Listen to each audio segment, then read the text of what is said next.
Estamos aqui iniciando mais um Cena Legislativo, seu podcast semanal de debates que realmente importam na arena parlamentar.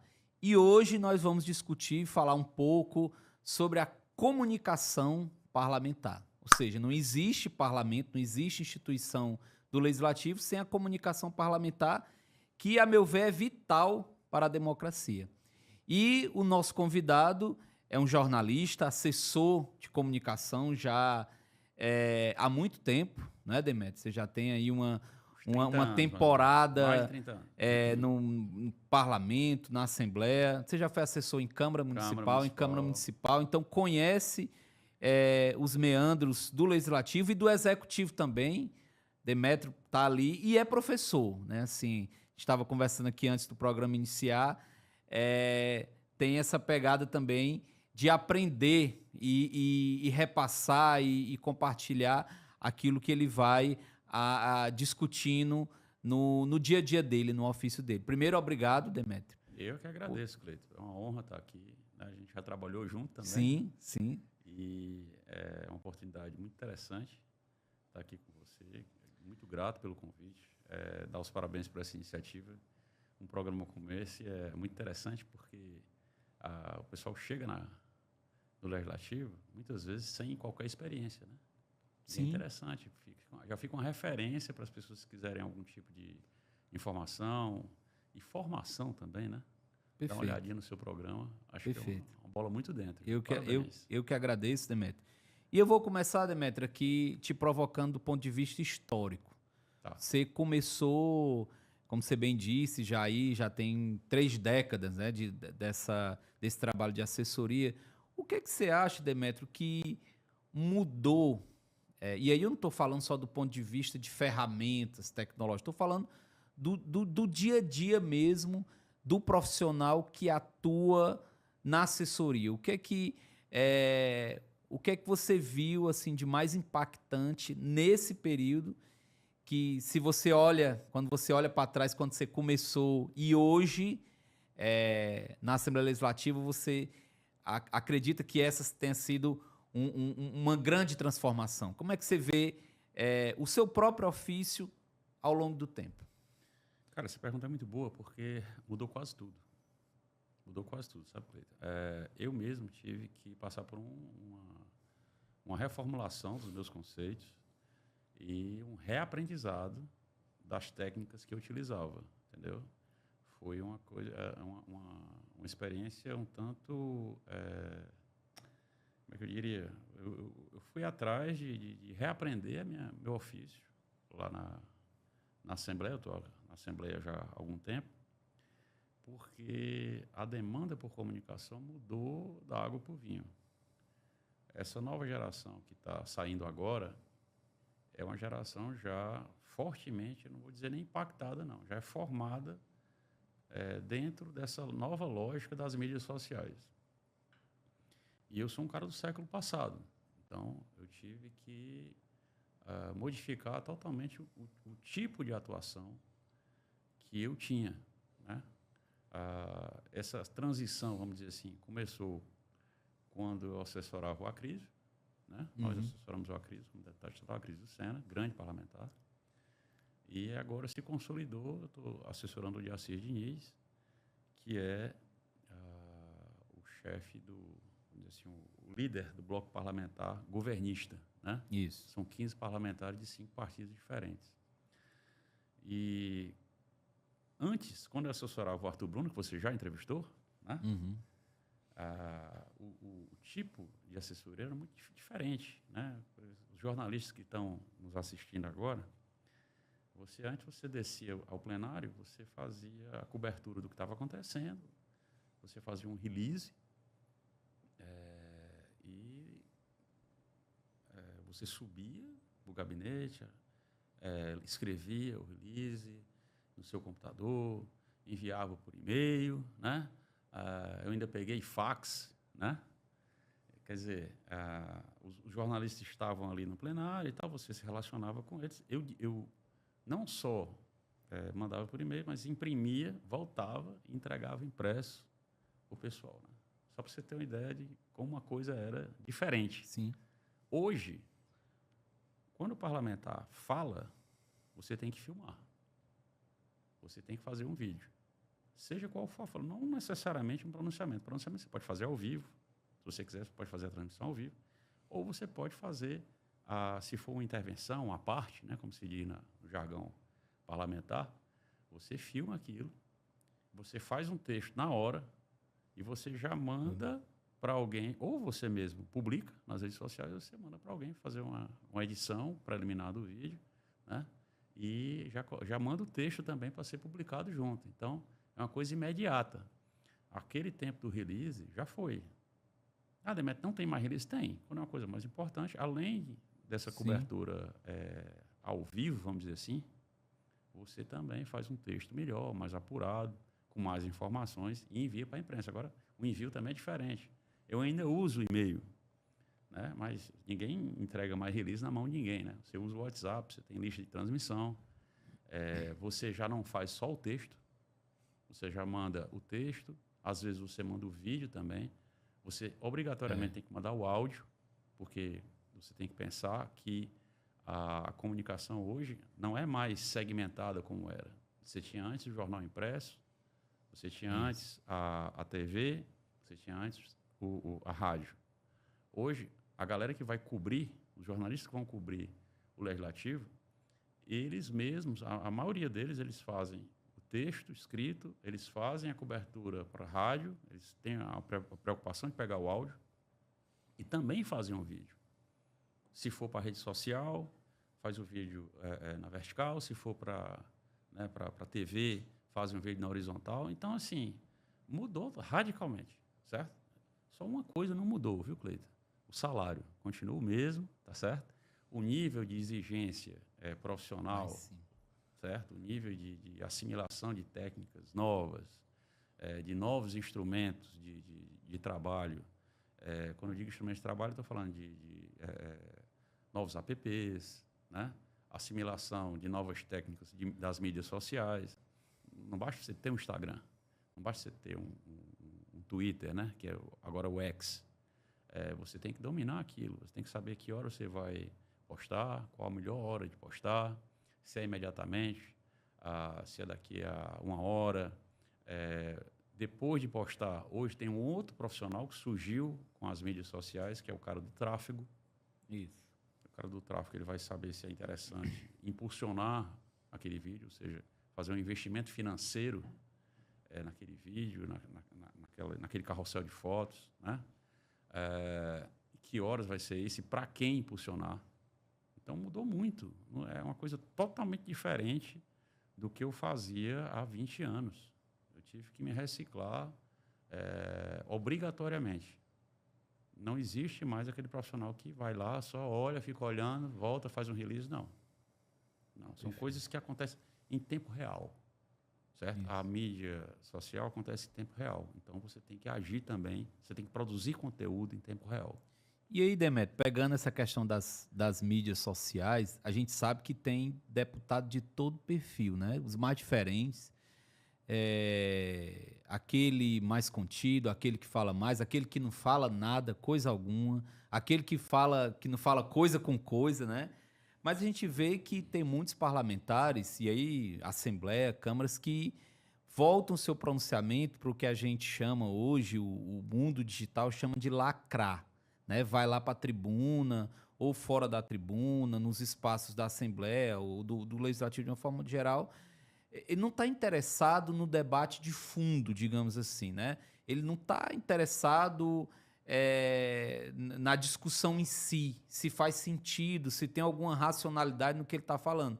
Mas ele prepara, né? A meu ver, ele prepara um material, com a ajuda de uma assessoria ou daquela equipe, para lacrar, ou seja, para impactar, para viralizar. Como é que você vê esse movimento por parte de vários parlamentares, e como é que você acha que fica a qualidade do debate em si, que é tão importante, né? Porque quando a gente fala de parlamento, é falar, é jogar ali a sua visão, criar um espaço de discussão sobre a própria sociedade, né? A sociedade passa ali pelo aquele espaço da tribuna, e aí da tribuna e das comissões, de uma forma geral. Como é que você vê esse movimento? Eu já vi com a melancolia, uma tristeza maior, né? Na verdade, são várias perguntas que você me fez e, assim, Aham. mesmo que fosse uma pergunta só, eu teria que ter várias respostas, né? Eu queria fazer só um parêntese e lembrar do McLuhan, Marshall McLuhan, que foi um cientista da comunicação canadense que estudou a televisão. E ele tem uma frase muito paradigmática que serve para a gente fazer o transporte do mundo que a gente está vivendo hoje. Ele diz o seguinte, que o meio é a mensagem. Ele disse isso e criou um rebuliço, principalmente com o pessoal da escola de Frankfurt, na época, que era um pessoal mais apegado à questão da análise de conteúdo. Sim. Né? E muita gente, quando a televisão surgiu, disse, que legal, a gente tem agora uma ferramenta maravilhosa para a gente fazer educação, cultura, né? Sim. E dá para fazer educação, dá para fazer cultura também na TV. Mas o McLuhan rapidamente sacou que não era o meio ideal para você fazer educação. A televisão, o forte da televisão era o entretenimento. Né? E de fato, né, acompanhando a evolução do meio, não só o meio televisivo, mas o cinema, os vídeos de uma forma geral, hoje você tem streaming, você tem, né, YouTube, você tem as mídias sociais, a imagem é muito forte. E o tipo de conteúdo para aquele meio também tende a ser um tipo de conteúdo direcionado. Não dá para você colocar uma palestra no Instagram. Não dá para você colocar uma discussão mais verborrágica, mais aprofundada, né, no Facebook. Você pode até tentar, você pode até colocar, inclusive, mas não vai funcionar. Porque o meio não foi feito para aquilo ali. Sim. Né? Então, assim, essa galera que se preocupa em fazer conteúdos para lacrar, como você está falando, às vezes nem é só para lacrar, né? É para aparecer, é para ganhar mais seguidores, para ganhar comentários, curtidas, etc. Tem um sentido. Antes eu via isso com muito preconceito. Né? Uhum. Mas hoje eu vejo que, infelizmente mesmo, a palavra é essa, infelizmente, esses meios, eles são meios onde você aparece nesse formato. É muito difícil você modificar a estrutura do meio. Ele foi feito para aquele tipo de conteúdo ali, entendeu? Então, assim, não basta você...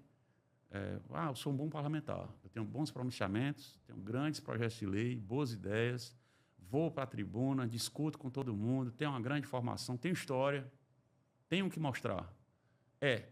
Aí eu vou colocar isso tudo nas redes sociais. Então, se o teu Instagram, como grande parlamentar que você é, com a formação que você tem, servir somente para mostrar os projetos que você fez, os pronunciamentos que você fez, em cima de uma tribuna, falando, tá entendendo? Discutindo com outras pessoas, né? De terno e gravata e tal, não sei o quê. Rapaz, tu não vai ter muito sucesso na vida, não. Entendeu? Naquele formato, naquele tipo de exigência de comunicação daquela mídia social, você não vai ganhar seguidores, você não vai ganhar curtidas, você não vai ganhar comentários. Então, você não vai movimentar a sua rede. O que é que dá retorno? E é por isso que o pessoal faz. São conteúdos diferentes. As pessoas querem saber, no Instagram, quem é você pessoalmente, do que você gosta, se você tem algum hobby. Um momento de lazer, né? Se você tem... como é que é o seu processo de interação com a família.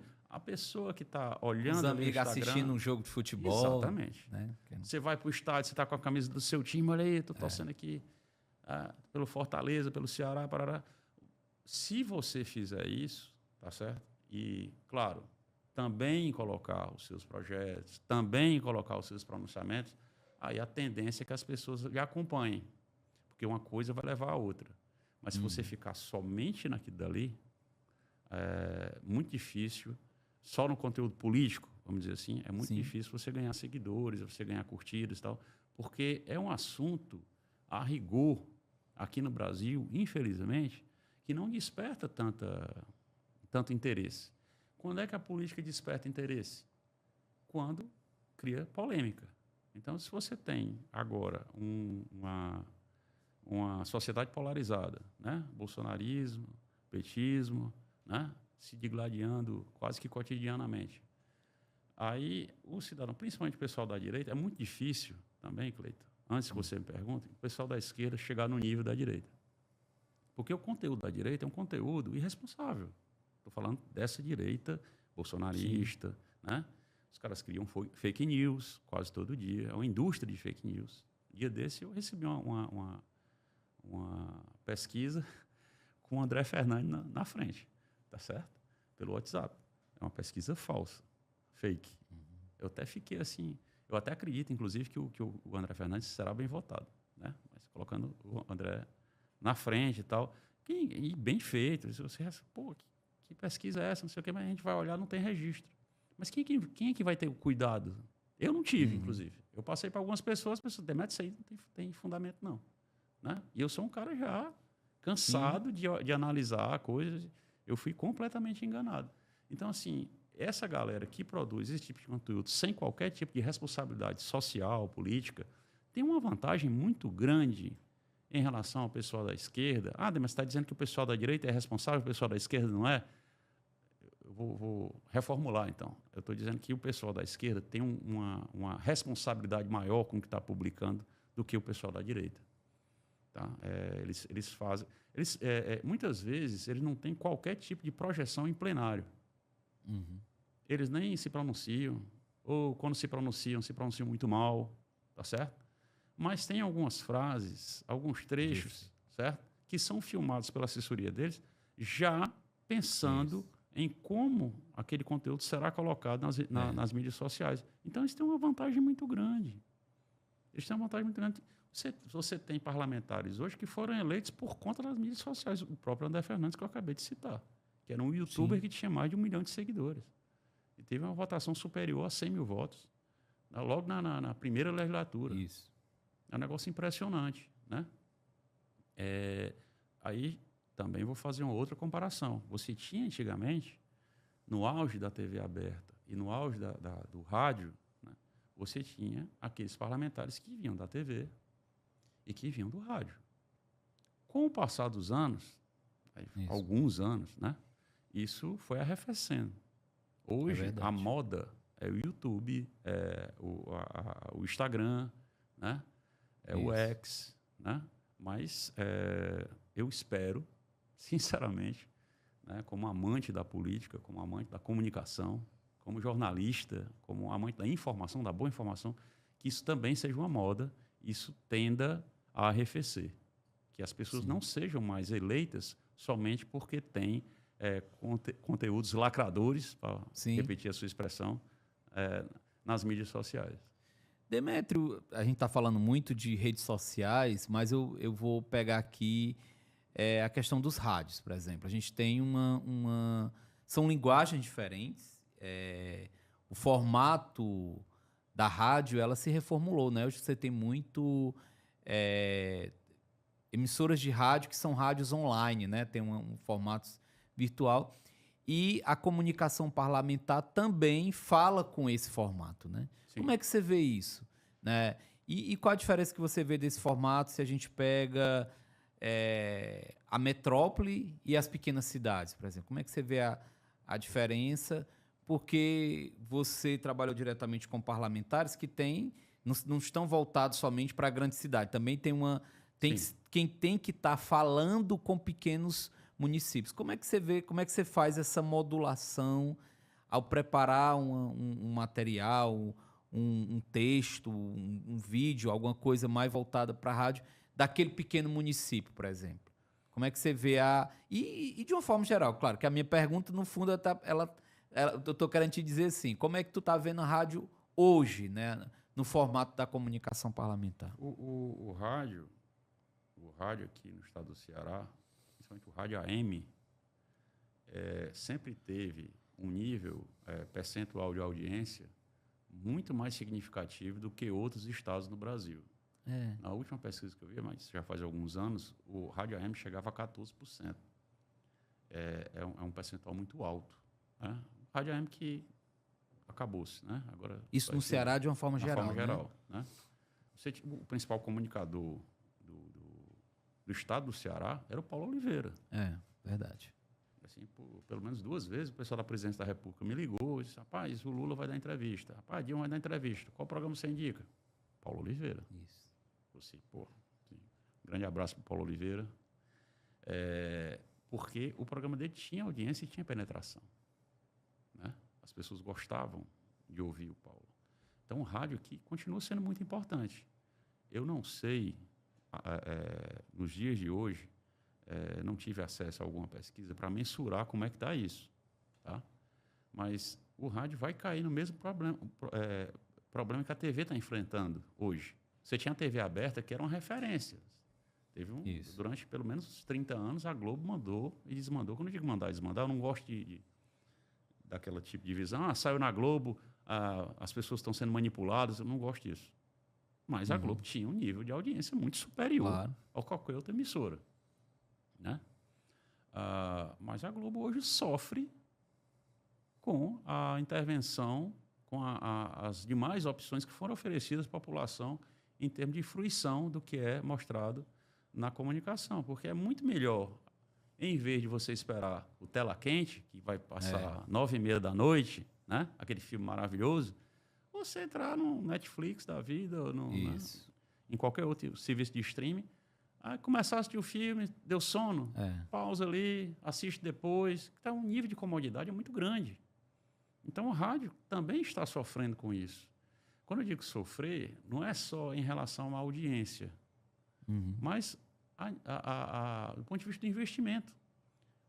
A verba publicitária que vem, principalmente dos poderes públicos, aqui no estado do Ceará, que é um estado menor, né? A nossa receita não é uma receita que se equipare aos estados do Sudeste e do Sul. A maioria dos veículos de comunicação dependem da verba publicitária pública. O governo do estado, as grandes prefeituras, o BNB, né? Claro, também os patrocinadores particulares, privados, têm um percentual importante, né? Mas eu diria que é muito difícil você sobreviver aqui no estado do Ceará sem a verba pública. E, aos poucos, como você vai fazendo a mensuração da audiência, você vai vendo que, peraí, por que eu vou investir na TV aberta esse tanto se não está tendo retorno? Por que eu vou investir nessa rádio aqui? Porque o podcast sendo legislativa, tá entendendo? Isso. De repente, daqui a pouco está dando 1%, 2%, 3% de audiência. Então, o investimento publicitário nesses meios também se fragmentou. Da mesma forma que foi fragmentada a audiência, o investimento publicitário também foi fragmentado. E você tem agora fenômenos que você não consegue entender, Cleiton. Tem várias pessoas, principalmente eu voltei a dar aula há 1 ano, tem várias pessoas, alunos meus, que dizem: professor, você conhece a banda tal, o cantor tal, não sei o quê. E eu sou um viciado em música. Não tem outra palavra, não. Eu sou um viciado em música. Aqueles caras que gostam de pesquisar e tal, eu vou atrás. Me desfiz, no final da pandemia, me desfiz da minha coleção de CDs, tive uma crise de choro muito grande, mais de 1000 CDs em casa e tal. Mas não, o cara faz muito sucesso, eu vou olhar, aí eu vou atrás e tal. Aí o cara tá lá no serviço de streaming tipo Deezer, Spotify, né? Apple, aí tem 1 milhão de seguidores. 1 milhão de seguidores é muita coisa, né? Mas assim, me lembra, sabe o quê, cara? Faustão. No auge do Faustão, chamava o pessoal do El Chan, né? Aí, assim, 1 milhão de cópias vendidas, El Chan, o Brasil inteiro está ouvindo. Eu chegava para meus alunos e dizia: cara, se o Brasil tem mais de 200 milhões de habitantes, se 1 milhão está ouvindo, 1 milhão não é nada. Mas o nível de repercussão que eles tinham, porque a Globo tinha uma audiência muito grande, tá certo? Era enorme. Agora não. Você tem um fenômeno, que é um fenômeno de uma faixa específica da população. De repente o cara tem 100 mil seguidores, 200 mil seguidores, você vai olhar, são jovens entre 14 e 21 anos que gostam de MPB, ou que gostam de rock, ou que gostam de música sertaneja, se vestem tal e vão para os lugares tais. Então você tem que pensar nisso também. Então, eu estou falando tudo isso só para responder a tua pergunta. O rádio também tem isso. Quando você vai fazer Se o perfil do teu parlamentar é mais para o interior, a rádio é muito importante. Porque as rádios do interior também, todas elas já têm, se não todas, a esmagadora maioria, já tem seu Instagram, já tem seu Facebook. Então, quando você manda para o rádio, você manda com áudio, você manda com aquele textozinho curtinho. Isso. Muitas vezes é aquele conteúdo que o cara estava precisando para fechar o programa dele. Tá? Verdade. Certo? Funciona muito melhor assim. Funciona melhor para o interior hoje do que aqui para a capital. As rádios da capital perderam importância, né? Não, mas o nível de competição aqui em Fortaleza, por exemplo, é muito maior do que no interior. A rádio lá de Jaguaribara, você deve ter 1, 2, 3 rádios. Às vezes tem um distrito que só tem aquela rádio ali, né? Então, o conteúdo chegou lá, você sabe que vai chegar para muita gente. E a pessoa que dispara, o cara que faz o tráfego, né, na rede social, ele tem que sacar isso. Isso. Hoje, o de Assis, por exemplo, deu uma entrevista sobre praias, a questão de praia. Aquela da privatização, Privatização das praias, Sim. criticando e tal. Para onde é que vai esse conteúdo? Para cidades do litoral. Nós temos 23 cidades litorâneas aqui vai mandar só para... Não, manda para todo mundo, mas para essas tem um impulsionamento recorte diferente. Maior. Entendeu? Perfeito. Essas vão ser as prioritárias. Perfeito. Demetrio, aqui são várias pontas que cada uma delas daria para um programa, né? Com certeza. Nosso tempo é bem curto.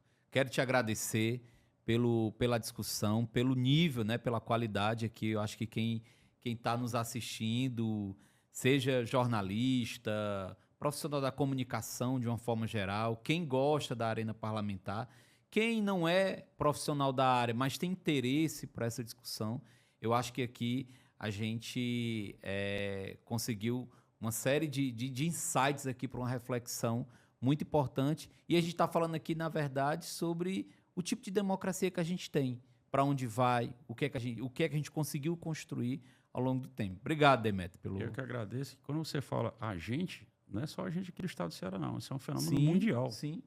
Mundial que me preocupa bastante. Você que gostamos da boa política, da discussão, do aprofundamento. Infelizmente, hoje eu tenho que reconhecer que esse papel continua sendo importante, mas do ponto de vista do desenvolvimento da comunicação, como ela está acontecendo hoje, tem um papel secundário. E isso é muito triste, tá certo? Muito obrigado, Cleiton, pela oportunidade. Eu que agradeço. É isso, gente. Esse foi mais um Cena Legislativa. Vejo você no nosso próximo programa.